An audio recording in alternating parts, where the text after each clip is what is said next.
Good morning to all of you. I welcomes to all in our lecture series on statistical mechanics, that is your core paper 14, belongs to 6th semester BSc syllabus. In our last class we have been discussed in detail about negative temperature, and also we have been discussed in detail about this figure. This side is your positive temperature, this side is your negative temperature, and how the entropy increases this side, why how and why entropy increases with respect to energy this side, and this side why and how it has to decrease. That also we have been discussed. Why this point called as both t equal to plus infinite, t equal to minus infinite, that also we have been discussed. And actually this is belongs to your two level energy system, okay, this topic. So at the end we found that your laser action is one of the very good example of negative temperature.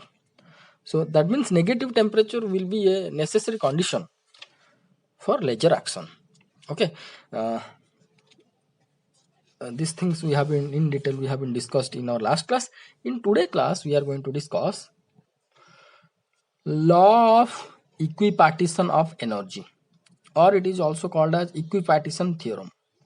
So as it is a theorem, the statement is, this law states that the total kinetic energy, okay, here you just concentrate the words total kinetic energy. Here kinetic energy means it is related to momentum only, okay. Kinetic energy of a dynamical system consisting of a large number of particles in thermal equilibrium is equally divided among its all degrees of freedom, and the average energy associated with each degree of freedom is half kT, where K is your Boltzmann constant and T is the absolute temperature of the system. That means each degree of freedom has the average or mean energy or mean kinetic energy will be 1 by kT. That law has been given. So this law given that the average energy for each the average kinetic energy of each degree of freedom of a dynamical system will be half kT. That we have to be prove, and that uh, the proof has the some a derivation that we are going to be discussed in detail. But before that I'm going to be just recall one thing. Whatever we have been previously studied, you just go through this topic wherever you have been written dimension of mu space and corresponding tau space in 3D 2D 1D motion of particle mono dia tria. You go search and open this page only, okay. In this topic we have been discussed mu space and tau space of 2D 3D 2D 1D of different type of molecules, but here we are going to discuss only uh, 3D motion of a single particle system and 3D motion of a number of particles. Here five number of particles or five number of monoatoms, and they are in the dynamics, and consider this is your system.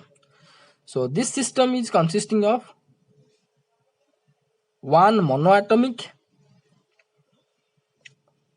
or one monoatom is moving or is in the dynamics in a 3D.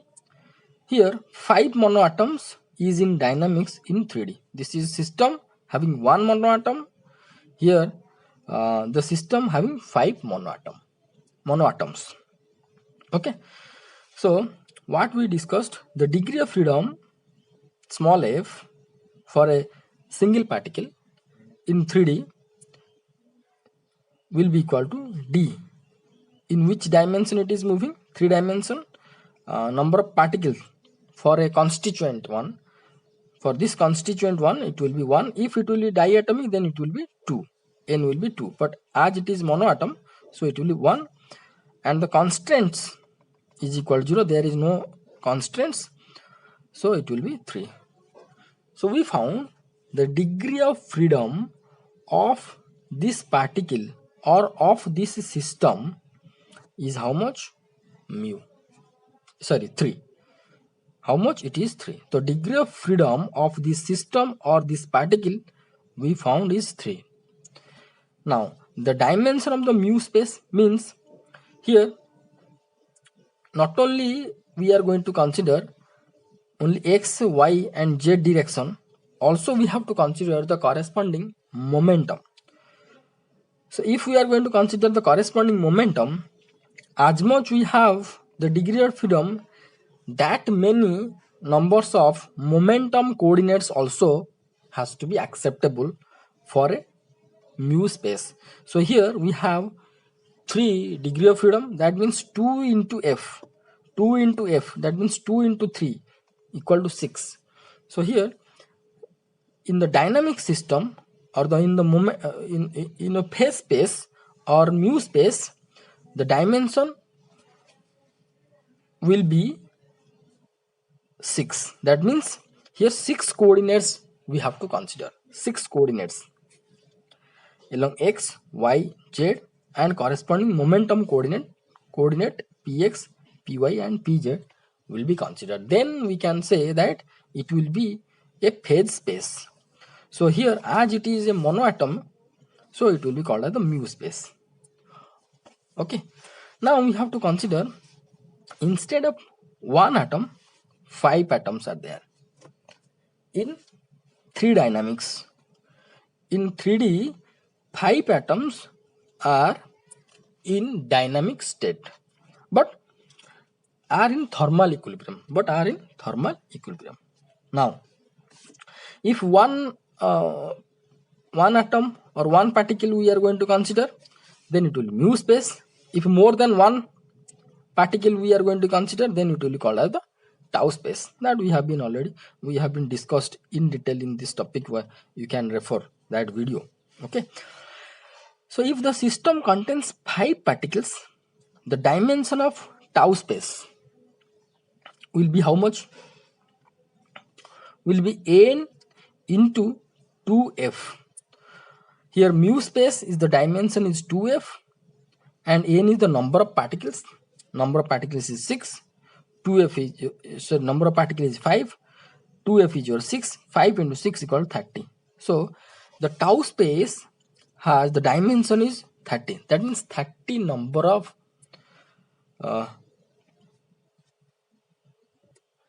generalized coordinates is required to describe the dynamics of this system.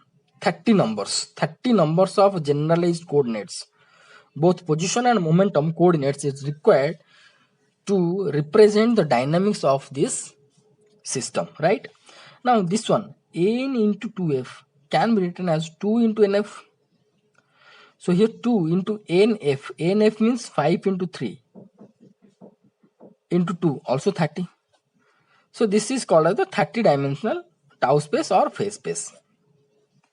Okay, here the important thing is that 5 into 3 is how much? For one particle degree of freedom is 3. For 5 particles the degree of freedom will be n into f. 5 into 3 equal to 15. So for this case, for this system, the degree of freedom will be 15. But for this case, for this space, the dimension is 30. But the degree of freedom will be 15. So here in above equation, here f equal to capital F equal to nf. We represented capital F equal to n into small f, which represented independent position coordinates of entire particles or degree of freedom of the ensemble. That means this n into f, n into f means 15. For this case it is 15. 15 is nothing but your degree of freedom of this system, right? Degree of freedom of this system is your f. So here degree of freedom for these 5 particles which are moving in this 3D box is your 15. Okay, so here according to law of equipartition of energy, suppose I am going to show you that this is your suppose q1, q2 up to q15. Okay, and suppose p1, p2 dot p15. Okay, these are the dimensions, but so here how many dimensions? This is 15 and this is 15, so 30 dimensions are there. But degree of freedom is, the degree of freedom of this one, of this example is 15, of this 15 of this system is 15 degree of freedom. So here according to law of equipartition of energy,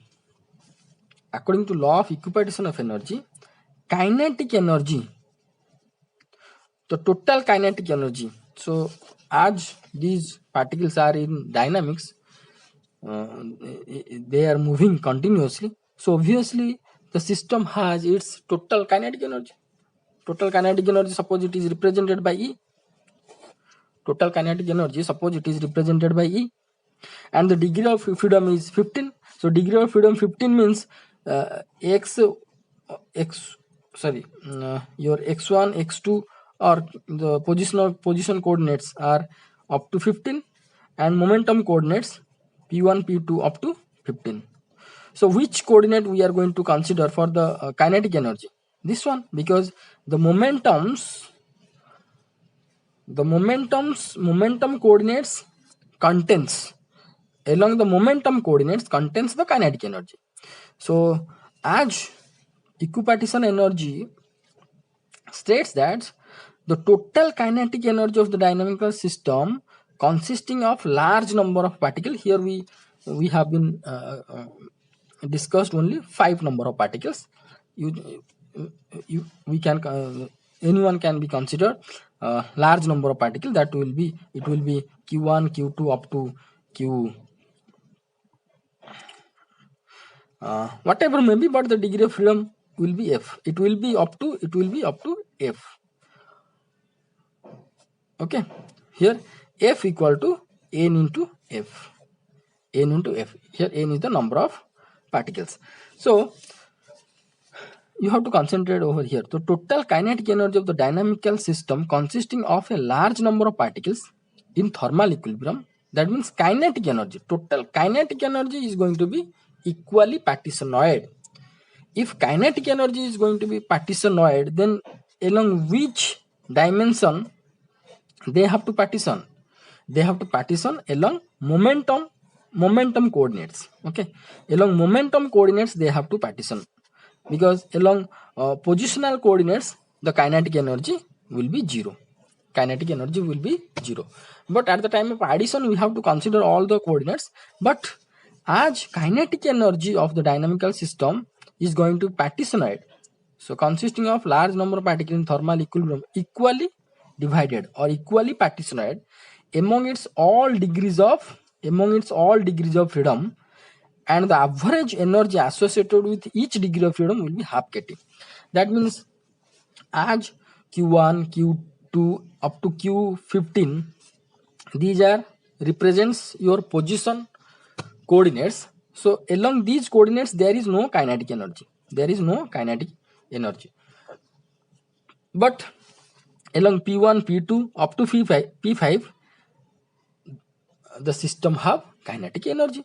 That means along p1, along p2, carefully listen, along p1, p2, p3 up to p15, whatever the kinetic energy, I have to write. See, kinetic energy along P1 plus kinetic energy along P2 coordinate, okay, plus kinetic energy along P3 up to plus kinetic energy up to P15 will be equal to what? Will be equal to total kinetic energy of the system, total kinetic energy of the system. Okay, so according to equipartition energy, this total kinetic energy is going to be equally divided in each degree of freedom. So here this along P1, P2, P3, P15. So for this case, what is the degree of freedom? Degree of freedom is 15. So each degree of freedom, that may be along P1, that may be along P2, that may be along P3. What will be the average energy along P1 or P2 or P3? That will be 1 by kT. That we are going to be proof. Okay, that this we are going to be proof here. Okay, so in simple, I am going to say that if a system having the degree of freedom, if the system consisting large number of particles and having degree of freedom is f, then for each degree of freedom, the average kinetic energy, here it is, remember average energy, but here it is written total kinetic energy. That means average kinetic energy, you can write average kinetic energy associated with each degree of freedom will be half kT. That we are going to be proof. Okay, so let's start here. To prove this, let us consider a system described by f position coordinates, that is your q1, q2 up to qf, and corresponding f momentum coordinates p1, p2 up to pf.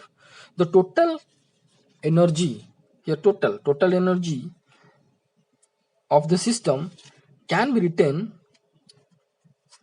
here. The total energy means both kinetic and potential energy.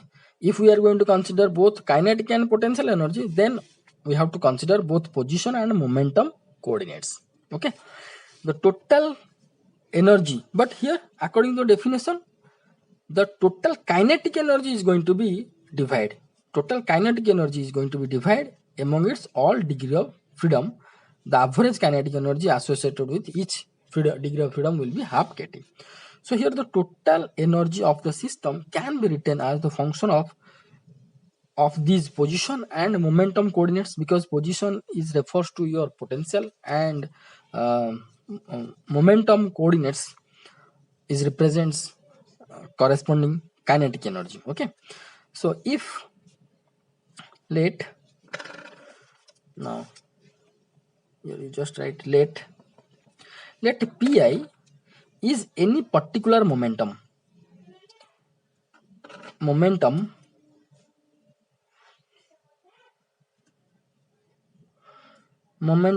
coordinate. Okay, let pi is any particular momentum coordinate, then the total energy can be broken into a sum of two parts and written as this one. This is your total energy, which is the function of position and momentum. This is your equation number 1. Among these, we have been considered one particular coordinate, that is one particular momentum coordinate, that is your pi. Then this total kinetic energy can be written as in the form of addition. That means energy along pi plus rest of the energy, that is represented by E dash. So let pi is any particular momentum coordinate, then this total energy can be broken or divided into a sum of two parts and written as E. This total energy E will be epsilon I pi. This belongs to kinetic energy. This is belongs to kinetic energy along this coordinate particularly. What? Along pi coordinate particularly. So epsilon I represents, that means if you are going to consider this figure, suppose p1 to p15 coordinates are there. Suppose this is your pi along particularly this coordinate. What is the kinetic energy? Because along momentum coordinate we can found only kinetic energy. Along position coordinate we can found potential energy. So here as we are going to prove, here we are trying to prove the equipartition energy, which is the equally divide of kinetic energy. So here we consider a momentum coordinate. Okay, that is your pi. So now E will be epsilon I pi. Here epsilon I is your kinetic energy along pi direction plus E dash rest of the energy. Rest of the energy belongs to all the position coordinates q1 q2 up to qf and p1 p2 up to pf except pi. Already pi here we have been considered. Okay, this energy belongs to kinetic energy along pi only, and this E dash belongs to your energy belongs to your position, all the position coordinates and all the momentum coordinates except pi. That means here p1 p2 p3 coordinates up to pf coordinates we can consider, but pi not to be considered because pi already here we have been added separately. Okay, so same thing it has been written where epsilon I, which is the function of pi, is a function of momentum pi alone, is the function of momentum coordinate. We have to write coordinate pi alone. Okay, this is the epsilon I is the function of momentum coordinate pi alone, and the second term that is your E dash is the function of all position and momentum coordinates excluding the momentum pi, excluding the momentum excluding the momentum coordinate pi. Clear? Now come to the next page. That is your if the system. So if the system is in thermal equilibrium at a particular temperature T, it will be characterized or can be represented, or it will be represented by canonical distribution, because we know that in case of your canonical distribution energy can be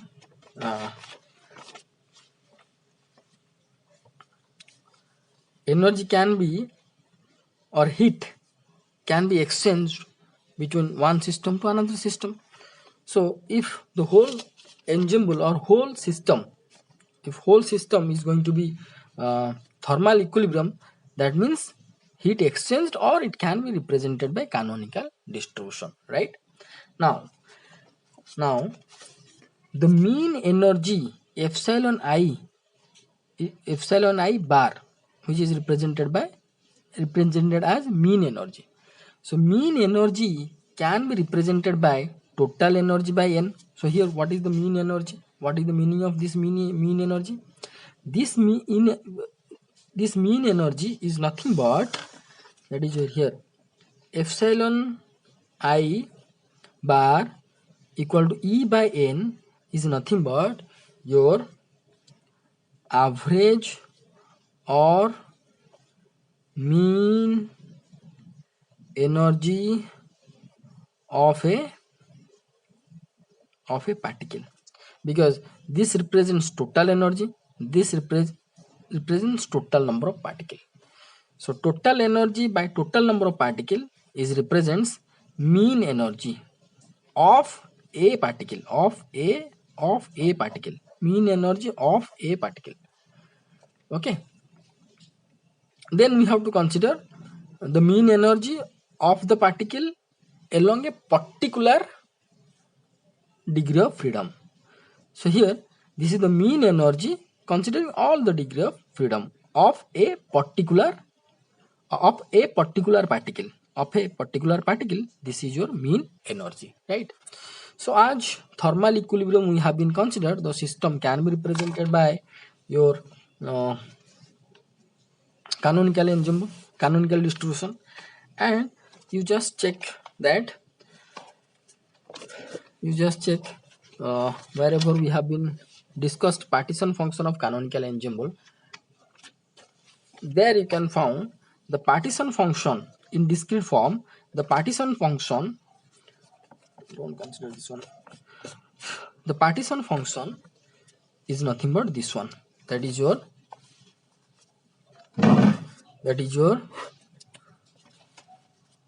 this in it is in the quantum form, a discrete form. This will be your classical form that we are going to be discuss why, how it will be integration, that we are going to discuss. So first we have to we are discussing this one, okay, equation number 3. So the partition function in case of canonical ensemble is your z equal to 1 by n factorial into h to the power 3n summation over I into e to the power minus ei, here you can write epsilon I by kt. Okay, now you just check, we have been discussed here in case of your Boltzmann distribution. In case of Boltzmann distribution, at that time we found one expression that n by e to the power alpha is equal to partition function, that is your total number of particle by some constant value e to the power alpha. E to the power alpha is equal to z. This much we have been discussed. Okay, so here the Maxwell-Boltzmann distribution also can be related to or represented with the help of canonical ensemble. Okay, so here we have been discussed, you just check this one, we have been discussed. Then after we have been discussed partition function of translational motion of a gas molecule. Just before that we have been discussed, you just check your note, z equal to gi e to the power minus epsilon I by kt, and at that time we found n by e to the power minus alpha equal to z. N by e to the power minus alpha equal to partition function. And your Maxwell-Boltzmann distribution also can be represented by canonical ensemble. Okay, so here you can see that this n is nothing but your total number of particle, this one, total number of particle. So n will be nothing but, will be how much, e to the power alpha into z, right, e to the power alpha into z. Okay, now come to this expression, this one here. This expression can be written as z equal to, suppose this one is your b, constant b, this is a constant term b, summation over I e to the power minus epsilon I by kt. Okay, here total number of particle is nothing but your e to the minus alpha into z. We have to just multiply this side e to the alpha, this side also e to the alpha. So e to the minus alpha into z equal to e to the minus alpha into beta summation over I e to the minus epsilon by kt. Okay, so here what we found, total number of particle is nothing but e to the alpha into z. So this is your left hand side is nothing but n, and let this one e to the alpha into b equal to a into f summation over I e to the minus epsilon I by kt. So n, total number of particle, can be written as summation over I a into e to the minus epsilon I by kt. Okay, so this much things I have not written here. We have directly written this one. So this n, how it is represented by summation over I a e to the power epsilon I by kt, what I explained here, you can write in your rough for your future understanding purposes. Now, if this is your n and this is this this is your average energy of the particle, and this is your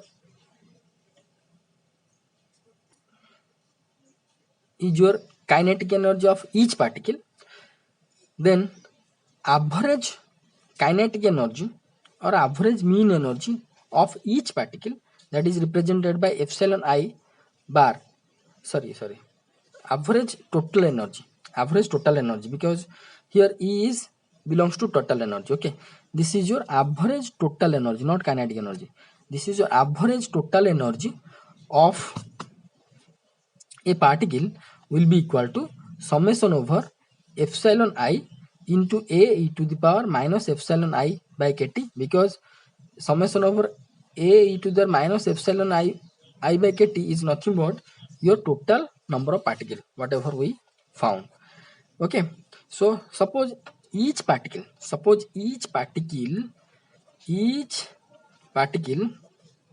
have its own total energy at a particular instant of time.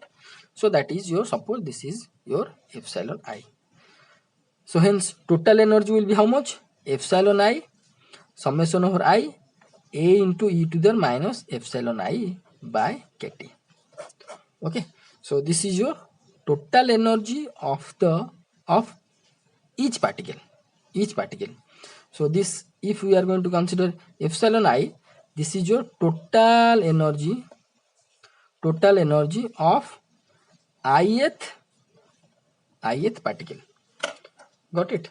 So this will be represents total energy of all the particle, that is your E by this is your total number of particles, right?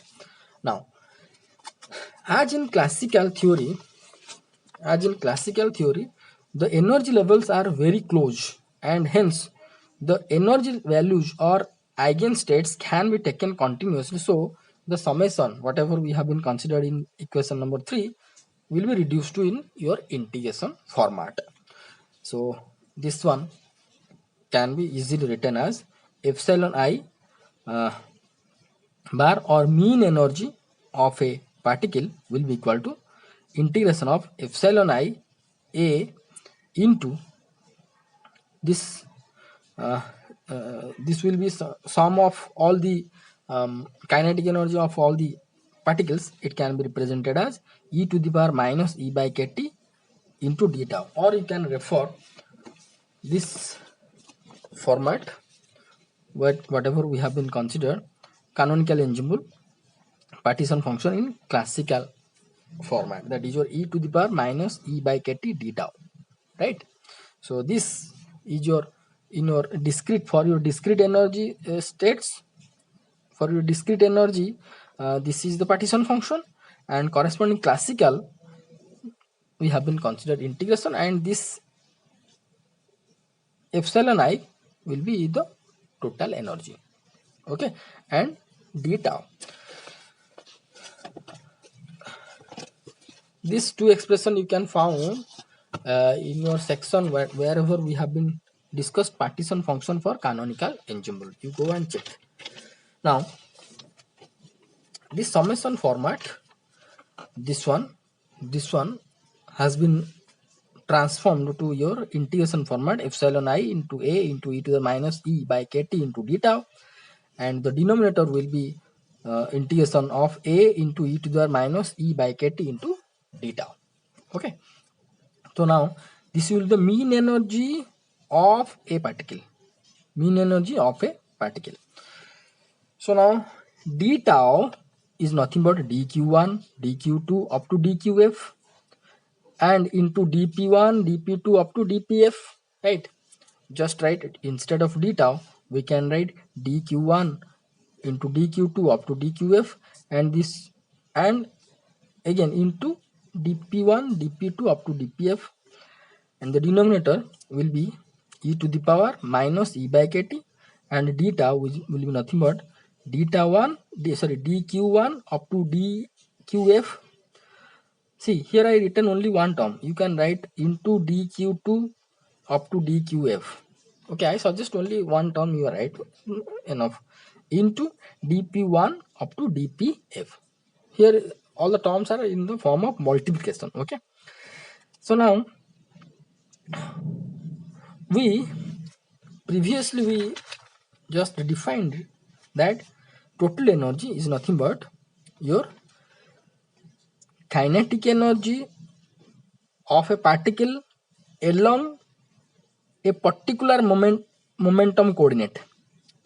The total kinetic energy can be written as kinetic energy along a particular momentum coordinate plus rest of the energy.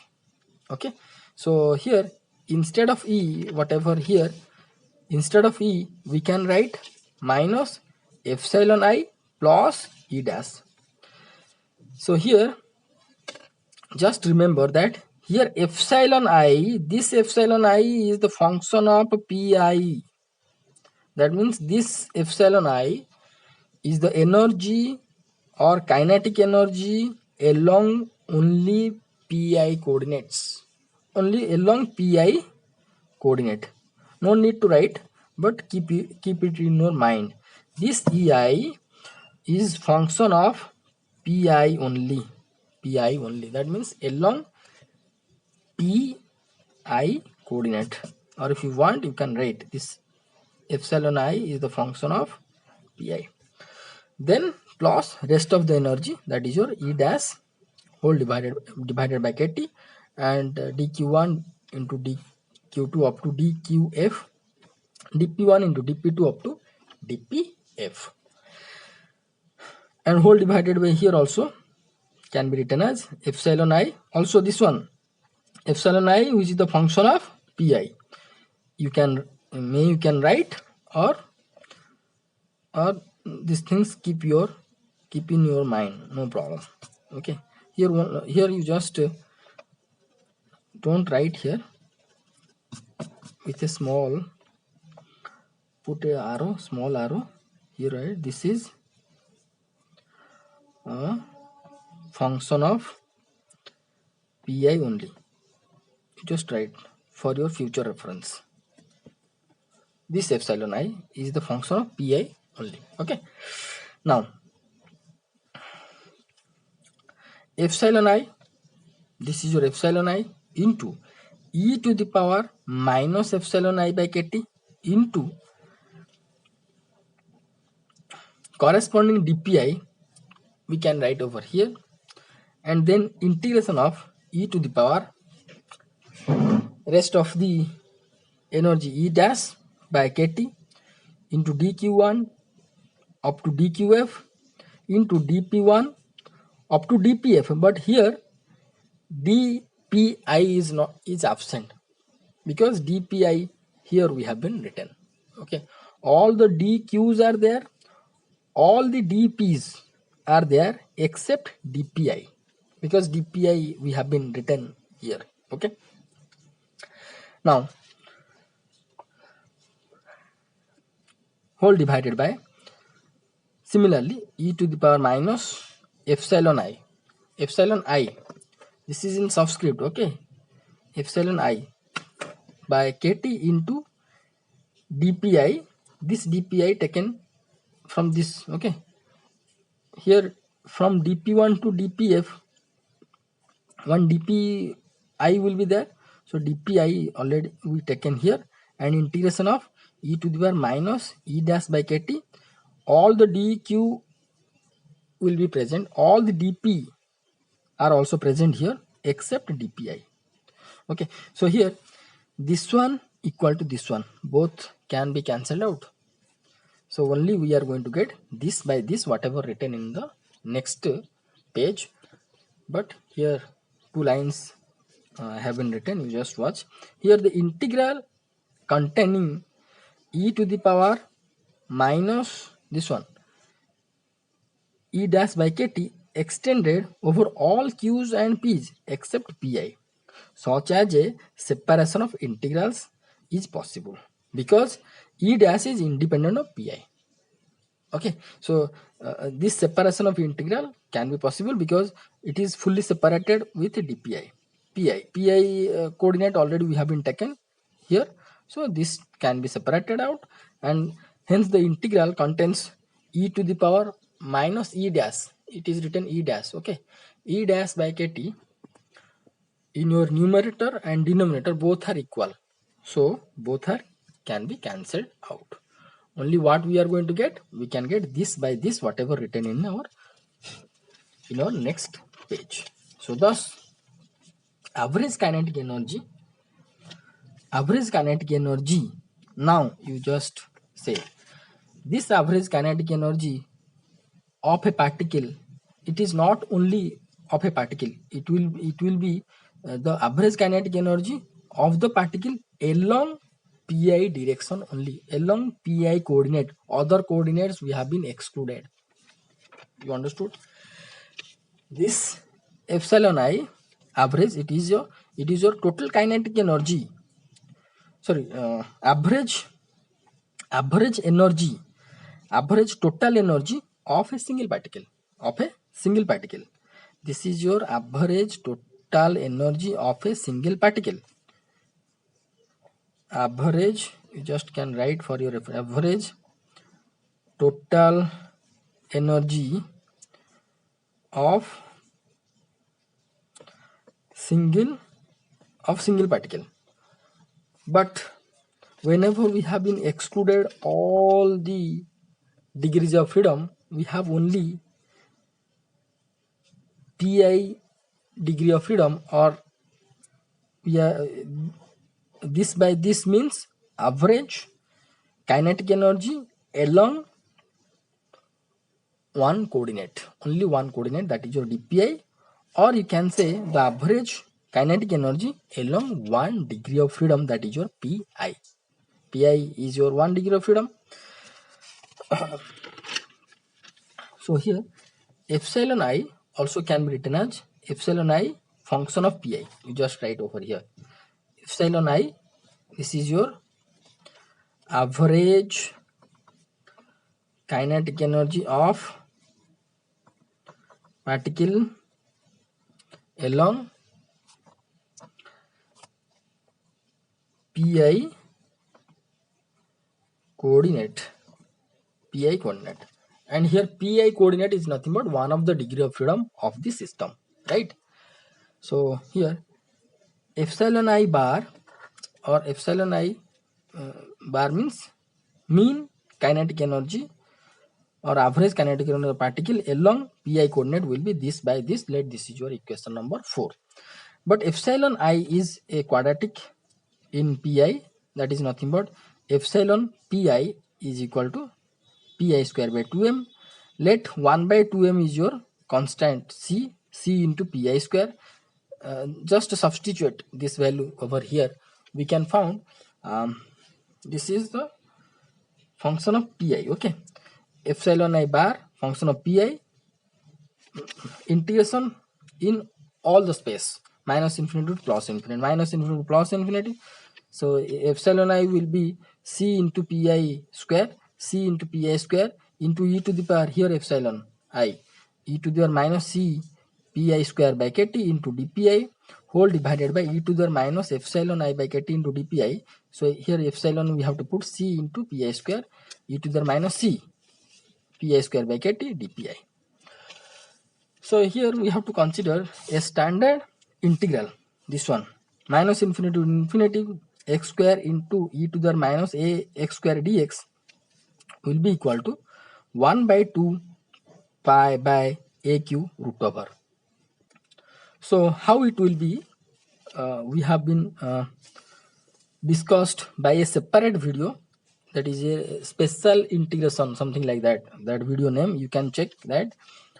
If the integration will be in this format, x square into e to the minus ax square into dx, so here this will be called as n.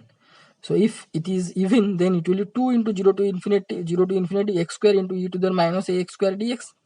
So here 2 is here, and this value this value will be nothing but 1 by 2 into 1 by a to the power, here a to the power n plus 1 by 2 into gamma n plus 1 by 2. Here n is nothing but your 2, so it will be 2 got cancel, 1 by a to the power n plus 1, 2 plus 1, 3 by 2 into gamma 3 by 2, it will be 1 by 2 pi by a q root over. You go through that video, separate video I have in my YouTube. You can refer that video. So, and minus infinity to plus infinity, e to the minus a x square dx will be equal to pi by a root over. Okay, so here a, if I am going to compare this integration with this integration, then here instead of a we can write c by kt, right? C by kt is nothing but a. So the E average, which is the function of pi, you just write function of pi will be equal to, already c is here, c, so it will be half, the answer, this is half pi whole divided by, instead of a we have to write c by kt to the power 3, c by kt to the power 3 whole 1 by 2, or root over whole 1 by 2. Okay, divided by this one. You just compare this one with this one. Here a will be c by kt. Sorry, you just compare this integration, this integral with this integral. Here a will be nothing but c by kt. So here this integral is nothing but pi by a root over. So we can write pi by, instead of a we can write c by kt to the power 1 by 2. So by solving this one, you can see this is c half this one, and if I am going to take this to the numerator, it will be c by kt by pi to the power 1 by 2. Okay, so pi got cancel, so this is your c by kt to the power 1 by 2, c by kt to the power 1 by 2 into, this is your c by kt to the power minus 3 by 2. This is 3 to the power 1 by 2, it will be 3 by 2, and we can get c by kt to the power minus 1, and we can get kt by c. Okay, put kt by c over here. Here c half, c into half, kt by c. So c got cancelled. We found half kt. So this is nothing but ei function of pi. This is function of pi. That means this is the representation of average kinetic energy along pi coordinate. Average kinetic energy. You just check your definition. Average kinetic energy associated with each degree of freedom. So here at last we found average kinetic energy along this coordinate.